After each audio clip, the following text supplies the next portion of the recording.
Hey everyone, how are you tonight? It is day 38 of Darren LaCroix's 90-day Facebook Live Challenge. I'm Scott Brown, and what do these things have in common? Ken's Light Thousand Island Dressing, Weight Watchers Mini Chocolate Bars, Libby's Single Serving Corn, Libby's Single Serving Peas, Tri-Color Corn Chips, fat-free cheese, fat-free hot dogs,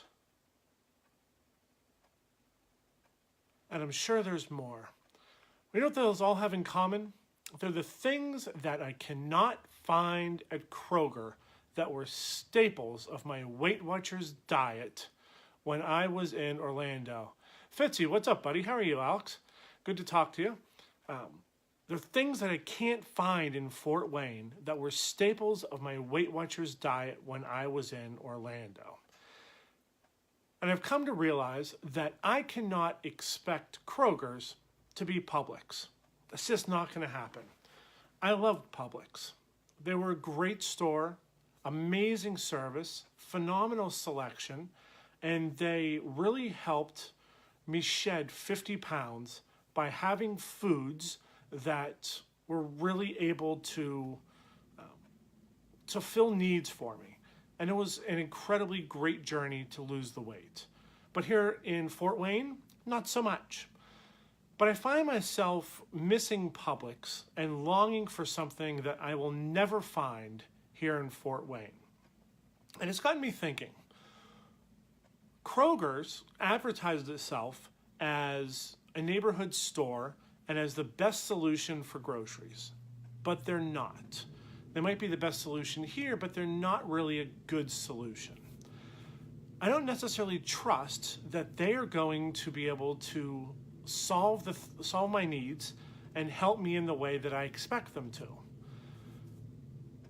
I wonder how many times when we're in a situation that we are the Krogers in somebody else's life, that we have suddenly been thrust into a position where someone else is looking to us and we think we're giving them the best thing we can possibly give them, but all we're doing is reminding them of what they no longer have. All of us, as we are trying to become leaders and we're trying to make an impact on the world and we're trying to get a message out and we're really trying to make a difference, all of us end up in situations where we end up working with or for or around people that we don't know and that we have to build relationships with and prove that we're trustworthy. Kroger's trying to do that with us. They're failing. And how many times do we fail by thinking that we have all the answers and all of the solutions when all that we have is what we know we're supposed to have? That we are looking at ourselves through a lens that doesn't necessarily give the full picture to how other people see us. If we're trying to build trust, there's really a couple of things that are paramount to being able to build trust. You need to be able to have conditional competency, meaning that you have to be able to do the thing that someone wants you to do. So take, for instance, on a personal level, if someone was to say, hey, can you help me fix my car? I might seem trustworthy in a million other ways, like I would help them doing anything that they want, but helping them fix their car means that they would be taking the bus because I don't have the conditional competency to be able to do that. I'm not trustworthy in that skill because I don't have the skill. But in order to build trust in that situation, instead of just saying, sure, I'll be glad to help, I need to be able to demonstrate the transparency and the vulnerability to say, nope, I don't have that skill. That's not something I can help you with, but let me see if I can find someone who can help with that. And it's okay if you don't have all the answers, as long as you know that you don't have all the answers, but you can refer somebody to someone who might have that answer that they need. The second thing you need to be able to do in order to build trust is create an environment where somebody is willing to risk failing in order to grow. Now, I don't mean just going out and performing sloppily and failing because you're doing a lousy job. I'm talking about pushing the boundaries of trying to move beyond what they think they are capable of doing and creating an environment where you're their safety net. So if they go out, they push farther than what they think they can do, and they stumble, you're going to be there to catch their fall. And all too often, we find ourselves in situations where somebody has overextended what they think they can do, they've stumbled, and our first reaction is to blame them for failing. All that does is prove to them that you're not going to have their backs. Trust is built upon the ability to feel safe enough to risk failing in order to grow. You have to be able to fail, because everyone's going to fail at some point, and know that somebody's going to have your back and help you up, be able to pull you up out of wherever it was that you stumbled and set you back upon the path that you need to go. And that's an important part. The third thing you really need to be able to do is not just to be able to have the competency and to be able to create the environment where somebody can fail and risk moving forward, but you have to also do the thing you say that you're going to do. For probably close to 10 years, I fed my friend Dawn's cats. Every time she traveled, I would walk over to her house, feed her cats, hang out for a little bit, sometimes 2 minutes, sometimes 10 minutes, sometimes half an hour, and then I'd leave. I was the permanent cat sitter. And it wasn't a job that I applied for, it was just something that ended up happening over time. But she knew that whenever she would travel, I would be there to help take care of her cats.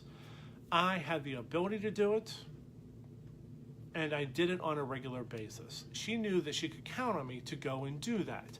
I'm sure that when we left and went to Fort Wayne, there was certainly a part of her that was like, oh crap, now who's gonna feed the cats?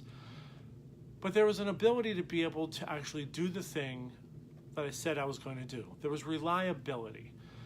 So if you can create an environment when you're going into a situation with new people where you can prove you're competent, where you can prove that you're going to help them up if something was to go wrong, and you're going to also do the things you say you're going to do, you're well on your way to building trust.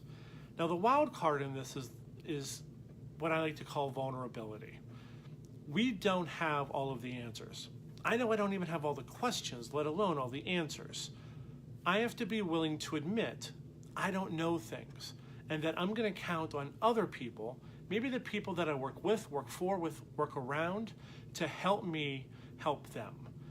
There's going to be stuff I need to learn from clients. I need to learn from employees that based upon their experience, they can help me grow as well. And to know that it's not a one-way street, but that it's a shared dialogue, not a monologue. And that relationship is very crucial in the trust building process, because people know that they matter and that they know what they're trying to do.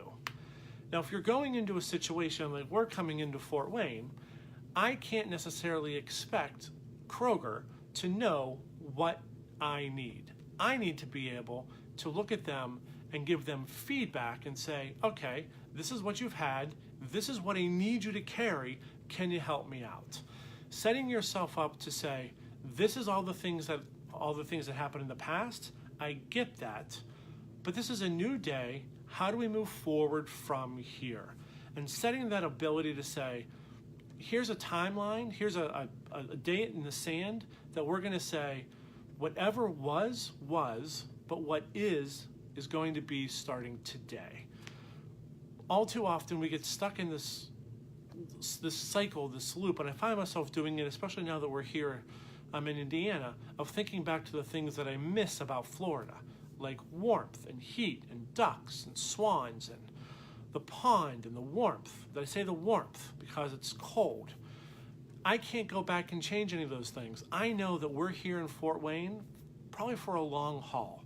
And I need to just get over the fact that what I had is what I had, and they're great memories.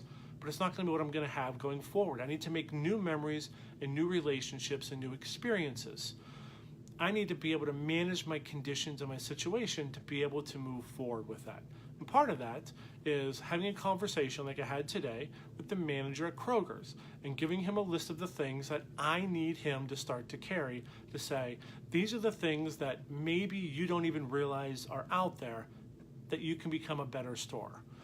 We can become better leaders and better managers. We can become better people if we let go of what was and work towards what is, but without forgetting about what was.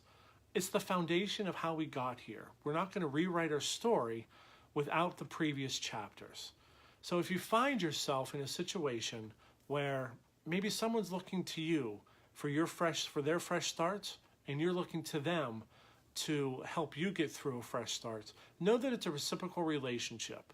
And the more that you can show them conditional competence, you can help them build safety through helping them up when they fall, and you can do what you say when you say you're going to do it.